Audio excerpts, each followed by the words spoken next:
Hello আমার ছোটো ভাই বোনেরা, কেমন আছো তোমরা সবাই? আশা করি সবাই অনেক ভালো আছো। তোমাদের সকলকে তোমাদের ইউটিউব চ্যানেল বাংলা ম্যাথস 2.0-তে স্বাগত জানাই। তো ফ্রেন্ডস, আমরা ক্লাস 8-এর অঙ্কগুলো শুরু করেছিলাম। কোষে দিঘি 13.2-এর একের সমস্ত অঙ্ক করে ফেলেছিলাম, তাই তো? তো আজকে সেই কোষে দিঘি 13.2-এর 2-এর অঙ্কগুলো শুরু করব। তো চলো শুরু করা যাক। আর আমি আগের ক্লাসগুলো এই ভিডিও ডেসক্রিপশানে দিয়ে দেবো, অতি অবশ্যই দেখে নিও। তো চলো আজকে শুরু করছি। 2-এর অঙ্কগুলো বলেছে, দেখো, বীজগণিতিক সংখ্যামালাগুলি দুটি বর্গের অন্তরূপে প্রকাশ করে উৎপাদকের বিশ্লেষণ। এই চ্যাপ্টার নাম্বার 13 সমস্ত অঙ্ক উৎপাদকেরই। তো এখানে বলেছে উৎপাদকের বিশ্লেষণ করো। আচ্ছা, তার আগে আমরা একটু বুঝে নিই উৎপাদক জিনিসটা কি। উৎপাদক হচ্ছে যে কোনো দুটি রাশি বা তিনটি রাশি বা যে কোনো চারটি রাশি গুণ আকারে প্রকাশ করা, ঠিক আছে? তো আমরা এখানে দুটো রাশির গুণফলই বার করি বেশিরভাগ ক্ষেত্রে, তাই তো? আচ্ছা, তো উৎপাদক মানে হচ্ছে কোনো রাশির গুণ আকারে প্রকাশ করা।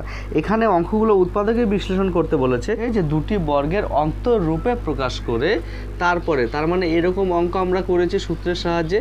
দুটো বর্গের অন্তররূপে প্রকাশ করলেই সেটাকে উৎপাদকের সূত্রে ফেলে দিতে পারবো, a + b × a - b। দেখো, এই দুটো রাশি গুণ আকারে প্রকাশ হলো, এটা হয়ে যাবে উৎপাদকের বিশ্লেষণ। তাহলে এই ফর্মে নিয়ে আসার জন্য তোমাকে আগে এই ফর্মে নিয়ে আসতে হবে, a² - b²। তো এইখানে দেখো প্রত্যেকটা অঙ্ক a² 2ab + b² এই ফর্মে আছে। মানে কীরকম আমি বলতে চাইছি, a² + 2ab + b², তার সাথে আরেকটা কোনো একটা সংখ্যা আছে। তার মানে আমি এই 2-এর অঙ্কগুলো কীভাবে নিয়ে আসবো বলো? হয় a + b² এর এখানে মাইনাস আরেকটা কোনো সংখ্যা থাকবে, টোটাল এইটা হয়ে যাবে a², এটা হয়ে যাবে b²। সেই ক্ষেত্রে আমরা a + b × a - b আকারে প্রকাশ করতে পারবো, ঠিক আছে?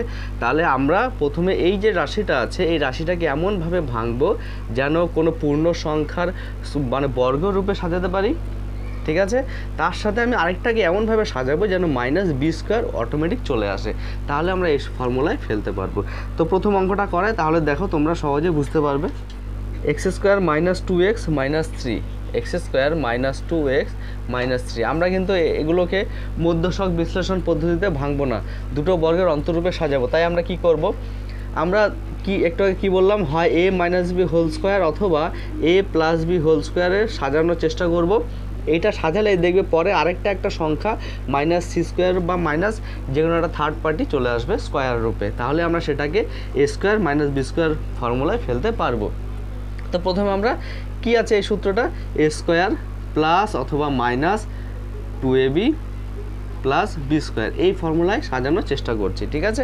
কেন আমরা এই পূর্ণবর্গের রাশিতে ফেলবো। তো দেখো প্রথমে x² সূত্রে a² পেয়ে গেলাম। এবার দেখো এখানে যেহেতু মাইনাস আছে তাই মাইনাস রাখবো, সূত্রের একটা 2 দরকার, তাই তো? সূত্রের 2 অলরেডি আছে, দিয়ে দিলাম। সূত্রের a দরকার, সূত্রের a এখানে x আছে, xও দিয়ে দিলাম। এখানেই খেলা শুরু। দেখো তাহলে আমরা মাত্র 2a পেয়েছি, 2ab-এর মধ্যে 2a পেয়েছি, এখানেও 2a আছে, ঠিক আছে? আচ্ছা, তাহলে আমরা দেখো এখানে কি সাজালে এইটাও পূর্ণ হয়ে যাবে, আবার আমার সূত্র পেয়ে যাব। আমি যদি গুণ দিয়ে 1 দিই, দেখো হয়ে যাচ্ছে না, 2xই রইলো, আবার b-এর b-ও পেয়ে গেলাম, ঠিক আছে? তাহলে দেখো লাস্টে কী আছে সেটা একদম দেখতে যাবে না, ঠিক আছে? আমার প্রথম কাজ হচ্ছে এই সূত্র রূপে ভাঙা, তারপরে পরের স্টেপ আমি পরে বলছি।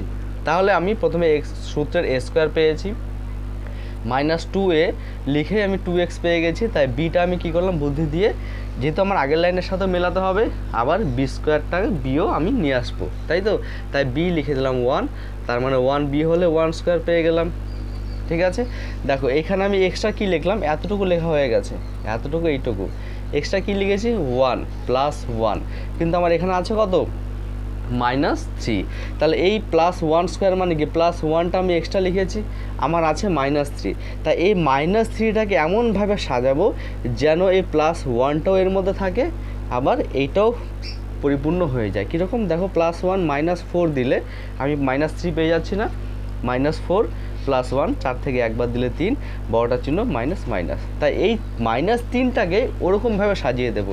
কীরকম, +1টা লিখে দিয়েছি, -3টা কী করলে পাবো, -4 করে দিলেই পাবো।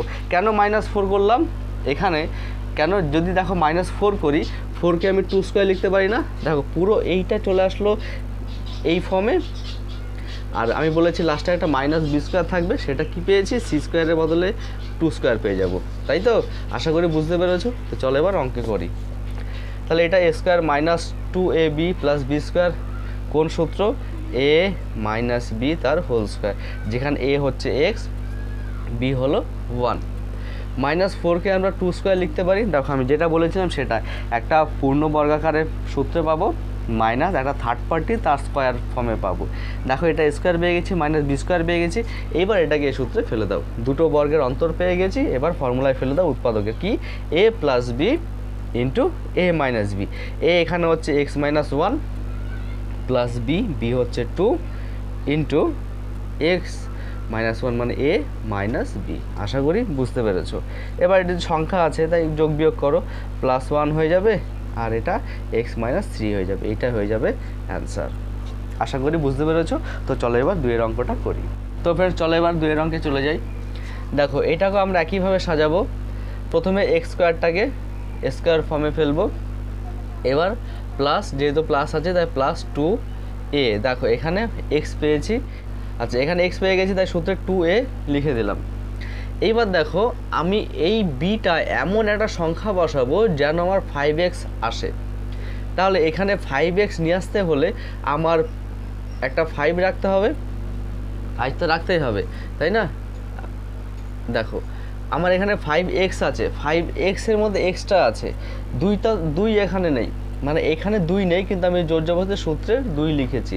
তাহলে আমাকে প্রথমে এই 2টাকে হাঁটাতে হবে, সরাতে হবে, তাই 2টা ভাগ করে 2 দিক কেটে গেল, ঠিক আছে। তাহলে এখানে x পেয়ে গেলাম। তাহলে আমার এখানে 5 আছে তাই আমি জোর জবরদস্তি এখানে 5 দিয়ে দেব। দেখো 5x পেয়ে গেছি, 2 দিক কেটে গেল, 5x পড়ে রইলো, আগের লাইনেও মিলে গেল আমার সূত্রে আমি আবার 2ab পেয়ে গেছি। দেখো স্পষ্টভাবে বোঝা যাচ্ছে বি কত এখানে 5/2। আশা করি বুঝতে পারলে, খুব সহজভাবে বোঝালাম আমি। তাহলে 5/2 পেয়ে গেলাম বি, সেটা চোখ বন্ধ করে বি স্কোয়ার লিখে দাও, হয়ে গেল তোমার বি স্কোয়ার। কেমন? আচ্ছা এবার দেখো এই বি স্কোয়ারটা কী লিখলাম, 5 5 25। এবার একটু ক্যালকুলেট করতে হবে, 25/4, ঠিক আছে। কিন্তু এখানে তো 25/4 নেই, এখানে আমার 6 আছে, আমি লিখেছি 25/4। তাহলে এমনভাবে আরেকটা সংখ্যা নেব, এতটা তো আমার পুরো সূত্র পেয়ে গেলাম, A plus B whole square, ঠিক আছে, সেটা লিখেও দিই তোমাদের, তাহলে আরও বুঝতে পারবে। তাহলে এ পেলাম এক্স, বি পেলাম 5/2, তাহলে A plus B whole square পেয়ে গেলাম। তো দেখো ফ্রেন্ডস, আমরা A square plus 2ab plus B square পেলাম, এটাকে আমরা সূত্রে পেয়ে গেলাম A plus B whole square. এইবার এখানে আমার 6 আছে, তাই তো। তাহলে এই জায়গাটা দেখো আমরা 6টাকে 6ই রেখে দেবো, একদম আরও তোমাদের একদম সহজভাবে তোমাদের বুঝিয়ে দিয়েছি যেন কোনোদিন অসুবিধা না হয় অঙ্ক করতে। +6 আমি রেখেই দেবো। দেখো মাঝখানে এই যে 5/2 হোল স্কোয়ার, তার মানে কি 25/4 লিখলাম না এক্সট্রা, কেন, সূত্রে ফেলার জন্য। এ স্কোয়ার প্লাস 2ab, 5xটাকে এমনভাবে সাজালাম যে বি পেলাম আমি 5/2, সেই ক্ষেত্রে 5/2 হোল স্কোয়ার মানে বি স্কোয়ার। তার মানে এই জিনিসটা আমি পুরো এক্সট্রা লিখেছি, তাই এক্সট্রা লিখেছি কি প্লাস, তার মানে এটাকে আমি সরিয়ে দেবো, -25/4 করে দিলে সরে যাবে, তাই সেটাই করবো -25/4। একদম সহজভাবে তোমাদের বুঝিয়ে দিলাম, ঠিক আছে। তাহলে দেখো অঙ্ক হয়ে গেছে, মানে বি স্কোয়ার আমি যেটা লিখলাম সেটাই মাইনাস করে দেবো, আর এখানে কোনো ছেড়ছাড় করবো না, এটা যা আছে সেটাই রেখে দেবো। এবার এইটা আমি সূত্রে পেয়ে গেলাম, আর এটা আমি দেখো যোগ বিয়োগ করে বসিয়ে দাও, তাহলে -4 আছে 25, আচ্ছা মাইনাসটা ভেতরে ঢুকিয়ে দাও, এখানে প্লাস রেখে দাও, আর প্লাস হয়ে যাবে 4 6 24, তাই তো। অর্থাৎ এটা যা আছে সেটা রেখে দাও, এটা কী হবে দেখো, 25 থেকে 24 বিয়োগ করলে 1, মাইনাসটা বাইরে চলে আসবে, -1/4, 1/4কে আমরা 1/2 তার হোল স্কোয়ার লিখতে পারি। দেখো এ স্কোয়ার মানে বি স্কোয়ার ফর্মুলায় পেয়ে গেলাম। এবার এটাকে সূত্রে ফেলে দেবো, এ plus b into a minus B. এবার যেহেতু এটা ধ্রুবক রাশি তাই এদেরকে যোগ বিয়োগ করো, এক্স কত হয় দেখো, যোগ বিয়োগের যদি হর সমান থাকে তাহলে হর যা আছে তাই লিখে দেবো, ওপরে যা আছে যোগ অথবা বিয়োগ করে দেবো, 5 এর 6, আর এটা দেখো এক্স প্লাস নিচে 2, 5 বিয়োগ 1, অর্থাৎ কত আসছে, এটা কাটাকুটি করো 3 দুগুণে 6, এটা 5 থেকে 1 বিয়োগ করলে 4, 2 দুগুণে 4, তার মানে x plus 3 into x minus two plus two, এটা হয়ে যাবে তোমার অ্যান্সার। তো আশা করি বুঝতে পেরেছো, একদম সহজভাবে তোমাদের বুঝিয়ে দিলাম, না বুঝলে আরেকবার রিভিশন করে মানে রিভাইজ করে দেখে নাও ভিডিওটা। দেখো এবার 3 নম্বর অঙ্কে চলে আসো। তো ফ্রেন্ডস দেখো এবার 3 নম্বরটা আমরা আগের যে দুটো অঙ্ক করলাম সেখানে কি দেখেছিলাম, প্রথমে এক্স স্কয়ারটা শুধু এক্স স্কয়ারই ছিল, সেটা সূত্রে ফেলে দিয়েছি, কিন্তু এখানে এক্স স্কয়ারের সাথে একটা 3 যোগ হয়ে রয়েছে, তাই তো আমরা কি করব, প্রথমে 3টাকে কমন নিয়ে নেব পুরো ভেতরটা থেকে, 3টা থেকে 3টাকে বাইরে নিয়ে আসলাম, তাহলে 3x স্কয়ার থেকে 3 বাইরে নিলাম, তার মানে x স্কয়ার পড়ে রইলো। আচ্ছা এখান থেকে মাঝখানটা পরে করছি, -6 থেকে 3 নিলাম 2 পড়ে রইলো, 3 দুগুণে 6। এবার এখান থেকে দেখো এখানে তো 3 নেই, তাই তো 7 এর মধ্যে তো 7কে গুণ আকারে ভাঙা যায় না, যে যেখানে 3 থাকবে, তাহলে 7টাকে এমনভাবে আমরা সাজাবো, 7টাকে মনে করে এরকমভাবে লিখলাম, ঠিক আছে, এরকমভাবে লিখতে পারি, 7টাকে উপরেও 3 গুণ নিচেও 3 গুণ লিখতে পারি তো। এবার এখান থেকে আমরা 3 কমন নিতে পারি তো, দেখো এই 7টাকে এমনভাবে সাজালাম যে উপরেও 3 গুণ নিচেও 3 গুণ, এই 3টা বাইরে চলে আসবে এটা, আর পড়ে রইলো 7/3। বুঝতে পারলেন? সোজা ভাষা যদি বলি, যে জিনিসটা কমন নিচ্ছ সেই সংখ্যাটা যদি না থাকে তাহলে ওই কমন না সংখ্যাটা নিচে চলে আসে, বলে দিলাম কেমন। আচ্ছা তো দেখো 7 এর মধ্যে 3 নেই, তাই 3টা নিচে হয়ে গেল, দুভাবে তোমাদের বুঝিয়ে দিলাম। এবার 3টা সবসময় বাইরে থাকবে প্রত্যেকটা লাইনে, আর ভেতরটাকে এবার সূত্রে ফেলবো। দেখো ভাঙো, এক্স স্কয়ার মাইনাস 2a যেখানে এক্স বি কত বসাবো, দেখো 7/3 আছে, তাহলে আমার এখানে 7/3 2 তো নেই, তাই 2টাকে প্রথমে কেটে দিতে হবে, কেটে দিলাম, যদি কেটে গেল কি পড়ে আছে 7/3, চোখ বন্ধ করে 7/3 লিখে দাও, একদম সহজভাবে তোমাদের বুঝিয়ে দিচ্ছি, ঠিক আছে। দেখো সূত্রে 2 লিখলাম 2a, এবার 2 তো এখানে নেই 7/3 এর মধ্যে, তাই 2টা প্রথমে কেটে দিতে হবে, তাই কেটে দেবো কি করে, উপরে থাকলে নিচে গুণ আকারে লিখবো, তাই নিচে লিখলাম 2টা। দেখো এবার কত আছে 7/3 লিখে দিলাম, দেখো 2 কেটে গেল 7/3 পড়ে রইলো, ঠিক আছে। আচ্ছা তাহলে বি কত বললাম, বি পেলাম টোটাল এই জিনিসটা, বি পেলাম টোটাল এইটা, তাই তো, তাহলে কত সেটা বলো 7/6, তাহলে বি পেয়ে যাবো 7/6 তার হোল স্কয়ার, তাহলে এখানে সেকেন্ড ব্র্যাকেট চলে আসবে। আচ্ছা 7/6 হোল স্কয়ার তার মানে কি 49/36, তাহলে প্লাস 49/36 নিয়েছি, তার মানে সেটা মাইনাস করে দেবো, -49/36, আর পরে পড়ে রইলো -2। এবার এইটা সূত্রে পড়ে যাবে, করো 3 বাইরেই থাকবে second bracket, x minus b পেলাম এখানে 7/6, দেখো a minus b whole square পেয়ে গেলাম এতটুকু, আর পরে এটা বিয়োগ করো, বিয়োগটা কমন নিয়ে নাও, বিয়োগ কমন নিলে দেখো তোমাদের ডিটেলসেই করাই, 49/36 মাইনাসটা কমন নিয়ে নিয়েছি, তাই মাইনাসটা প্লাস হয়ে যাবে। এবার এটাকে যোগ বিয়োগ করো, 3 পুরো ব্র্যাকেটে পড়ে থাকবে, এটা যা আছে সেটা রেখে দাও। এবার ভেতরেরটাকে প্লাস মাইনাস করো, নিচে 36, উপরে 49 থাকবে, 2 এর নিচে কিছু নেই মানে 1, তাই 36 সরাসরি গুণ হয়ে যাবে 2 এর সাথে, 6 দুগুণে 12, 3 দুগুণে 6 আর 1 7 মানে 72। সেকেন্ড ব্র্যাকেট ক্লোজ হয়ে গেল, x minus 7/6 whole square minus কত হচ্ছে দেখো 36, আর উপরে 9 10 11, 7 আর 4 11 মানে 12, মানে 121/36। আচ্ছা এবার এই অঙ্কটা একটু মুছে দিই।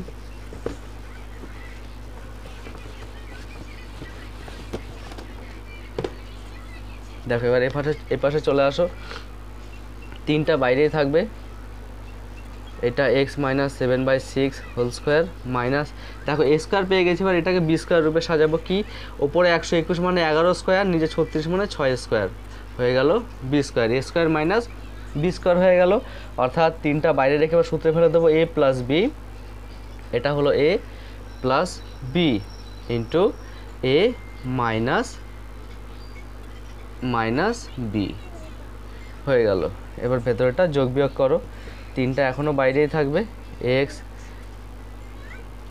মাইনাস, দেখো মাইনাসটা যদি বাইরে রেখে দাও, মাইনাসটা যদি এখানে নিয়ে আসো তাহলে এটাও কিন্তু মাইনাস হয়ে যাবে, আর যদি মাইনাসটা এর সাথেই রেখে দাও নিচে যা আছে তাই, -7 + 11, তাহলে কিন্তু এইভাবে চিহ্ন চেঞ্জ হবে না, এই জায়গাটা একটু ভালো মতো বুঝবে। তুমি যদি মাইনাসটা এখানে রাখো তাহলে আমি তো এটার সাথে এটা প্লাস করছি, তাই না, যোগ বিয়োগ করছি, তাহলে এটারও কিন্তু সাইন পাল্টে যাবে, কেন মাইনাস বাইরে নিয়েছি, আর তুমি যদি মাইনাসটাকে 7-এর সাথে রেখে দাও তাহলে এখানে প্লাস হবে, এটা ভালো মতো খেয়াল রাখবে। এখানেও একইভাবে করব, তুমি যদি মাইনাস রাখো তাহলে দুটোরই চিহ্ন পাল্টে যাবে, মানে 7 + 11 হবে, ঠিক আছে, কেন মাইনাসটা দুটোর থেকে চলে আসলো, মাইনাসে চলে আসলো, এখান থেকে মাইনাস চলে আসলো, তাই এটা 7 প্লাস হয়ে গেল আর 11 প্লাস হয়ে গেল, বুঝতে পারলে। আর তুমি যদি 7-এর চিহ্ন মাইনাস রাখতে, 11-এর চিহ্ন মাইনাস রাখতে, তাহলে এখানে প্লাস হতো, এটা এখানে করলাম, এটা এখানে করলাম, দুটো নিয়ম দেখিয়ে দিলাম। কি হবে দেখো, এক্স প্লাস নিচে 6, 11 থেকে 7 বিয়োগ করলে কত হয়, 7 আর 4 11, আর এটা এক্স মাইনাস 6, 11-এর সাথে 18, তাহলে কি পাচ্ছি দেখো, তাহলে এবার এক্স 3টা গুণ হয়ে যাবে, দেখো 3 কিন্তু শুধু একটার সাথে গুণ হবে, কারণ 3টাই তো গুণ আছে, মনে করো 2 গুণ 3 গুণ 4 এরকম যদি থাকে, 2টা তো একবার 3-এর সাথে গুণ করি, তাই না, 2টা তো 3-এর সাথে গুণ করলাম, 4-এর সাথে গুণ করলাম, এরকম তো হয় না, তাই তো, তাই 3টাই গুণ আকারে আছে, তাই যে কোনো একটার সাথে গুণ করবে, তাহলে আমি এটার সাথে এটা গুণ করে ফেলি, কি হলো দেখো, কি হলো 3x প্লাস 3 গুণ 4/6। আচ্ছা, আর এটা যা আছে 6 দিয়ে কাটলে 3 6 18 এক্স মাইনাস 3। 3 দিয়ে কাটো, 3 দুগুণে 6, 2 দিয়ে 2 দুগুণে 4, অর্থাৎ কি পেলাম 3x প্লাস 2x মাইনাস 3। এটাই হয়ে যাবে অ্যান্সার। আশা করি বুঝতে পেরেছো। তো চলো এবার 4 নম্বর অঙ্কে চলে যাই। তো দেখো ফ্রেন্ডস, এই অঙ্কটা আগের 3-এরটার মতোই, 3 আছে এক্স স্কোয়ারের সাথে, তাই 3 কমন নিয়ে নেব। কী পড়ে থাকবে দেখো, এ স্কোয়ার। আমি বলেছি যেটা কমন নিচ্ছি সেটা যদি না থাকে সেটা নিচে দিয়ে দাও, তাহলে 2a/3 হয়ে যাবে মাইনাস 5/3 হলো। এবার সূত্রে ফেলো, এ স্কোয়ার মাইনাস 2a, দেখো সূত্রে এখানে 2 পেয়ে গেছি, a পেয়ে গেছি, তাহলে b কত হবে দেখো 1/3 রইল, 1/3 লিখে দিলাম। দেখো 2ab পেয়ে গেছি, অর্থাৎ b কত পেলাম 1/3 স্কোয়ার। তাহলে 1/3 স্কোয়ার মানে কি, এখানে তো 5/3 আছে, 5/3টাও লিখে দেবো। তাই এক্সট্রা কি লিখলাম 1/3 স্কোয়ার লিখলাম, 1/3 স্কোয়ার তো নেই, তার মানে এটা প্লাস দিয়েছি, মাইনাস দিয়ে 1/9 দিয়ে দেবো, মানে 1/3 স্কোয়ার মানে 1/9, প্লাস মাইনাস করে দিলাম, এটা কেটে গেল, আমি সূত্র পেয়ে গেলাম। আবার যোগ বিয়োগ করলে আগের লাইনেও চলে আসলাম, বুঝতে পারলে? আচ্ছা, 3টা কমনই থাকবে আগের অঙ্কের মতোই। এটা দেখো সূত্রে পড়ে যাচ্ছে কি, সেটা a minus b whole square. এবার এটা থেকে আবার মাইনাস কমন নেব, দেখো একবারে যোগ করে দিচ্ছি, তাহলে 9 1 প্লাস 3 দিয়ে 9কে ভাগ করলে 3, 3 5 15। কেন প্লাস হলো, কারণ আমি মাইনাসটা কমন নিয়ে নিয়েছি, এর থেকেও চলে আসলো, এর থেকেও চলে আসলো, বুঝতে পারলে? আচ্ছা, তো একইভাবে করো, a মাইনাস 3 হোল স্কোয়ার, আর এটা যোগ বিয়োগ করলে 9, 15 16, অর্থাৎ ডাইরেক্ট করে দিচ্ছি, 16 মানে 4, 9 মানে 3, তার হোল স্কোয়ার। এবার সূত্রে ফেলে দাও, এটা এখানেই করো, 3টা বাইরেই থাকবে, এ স্কোয়ার মাইনাস বি স্কোয়ার, তার মানে কি এ লিখলাম প্লাস বি, তাই তো, এ plus b into a minus B, ঠিক আছে, এ plus b into a minus B. এবার এটাকে এখানে ভাঙো, 3টা বাইরেই থাকবে, এ আগের লাইনের মতোই দেখো, যদি মাইনাস এখানে রাখো তাহলে নিচে 3 আছে, মাইনাস নিয়ে নিলাম এখানে, তাই এটা মাইনাস প্লাস হয়ে যাবে, এটা মাইনাস হয়ে যাবে, তাই 1 মাইনাস 4। এই জায়গাটা একটু সাবধানে করবে, কেমন? একইভাবে এ মাইনাস নিয়ে নাও, তাহলে নিচে 3, এটার থেকেও মাইনাস চলে আসলো, এটার থেকেও মাইনাস চলে আসলো, তাই 1 প্লাস 4 হয়ে যাবে, বুঝতে পারলে? তাহলে কত হচ্ছে, এ মাইনাস 4 থেকে 1 বিয়োগ করলে 3, সেটা মাইনাস হবে 3/3। কেন মাইনাস হবে, কেন বড়টার চিহ্ন মাইনাস হয়। আর এটা দেখো এ মাইনাস 4 এর 5, 5/3। আচ্ছা, এবার দেখো এই 3 3 কেটে গেল, তাহলে কি হবে, 3টা গুণ করে দাও, তাহলে 3a মাইনাস 3। আর আচ্ছা, 3টে একসাথে গুণ করার দরকার নেই, কারণ এখানে ভগ্নাংশ আসছে, তাই এটা a মাইনাস 1 আসলো, তো এটা a মাইনাস 1ই রাখো, 3টা এর সাথে গুণ করে দাও, তাহলে কি হবে, 3a 3 গুণ করে দিচ্ছি, তাই 3 3 কেটে যাবে, ওপর নিচে শুধু 5 পড়ে থাকবে, 3a মাইনাস 5। আচ্ছা, এখানে প্লাস হবে, কারণ এখানে মাইনাস আছে, এখানেও মাইনাস আছে, মাইনাসে মাইনাসে প্লাস হয়ে যাবে, a plus 1 a 3a minus 5, এটাই হয়ে যাবে অ্যান্সার। তো ফ্রেন্ডস, আজকে 2-এর 4টে অঙ্কই দিলাম, বেশি অঙ্ক দিলাম না। তো এর পরের দিন আমরা চেষ্টা করব 3-এর সবকটা অঙ্ক দিয়ে দেওয়ার। তো ভিডিও যদি ভালো লাগে অবশ্যই তোমার বন্ধুদের সাথে শেয়ার করে দিও, আর পরের ক্লাসটা পেতে হলে চ্যানেলটিকে সাবস্ক্রাইব করে পাশে দেখো। আবারও দেখা হচ্ছে নতুন একটি ক্লাস নিয়ে, ততক্ষণে ভালো থেকো, টাটা।